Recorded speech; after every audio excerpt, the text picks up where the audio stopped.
Good morning guys. आपण आज आलोय कुणकेश्वरला पोचलेलो आहे. आपण आता दर्शन घ्यायला जाणार आहेत. कुणकेश्वरला भाविक भरपूर आलेले. व्हिडिओ बघा. दर्शनासाठी दुकानं पण भरपूर होती. तरी देवळात दर्शन घ्यायला तरी अजून इथून एक किलोमीटर असेल चालत जायला. पण भाविकांची गर्दी भरपूर होती. तर इथे देवांचं दर्शन मिळालं आम्हाला. जाता जाता मी दर्शन घेतलं आणि परत देवांबरोबरच पाय पडायला दर्शनासाठी गेलो. म्हणजे नवस दिवस करतात ते पेड्यांची दुकानं, परत खेळण्यांची सगळी दुकानं होती.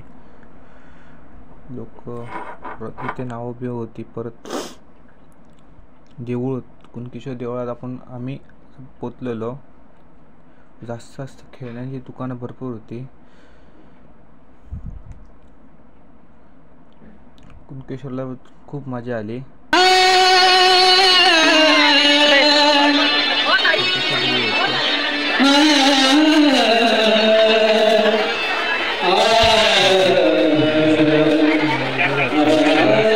एक नंबर गंगेश्वर या देवाचं आगमन या ठिकाणी श्री कुणकेश्वर भेटीसाठी झालेलं आहे. या देवाबरोबर लाईक आणि फॉलो करायला विसरू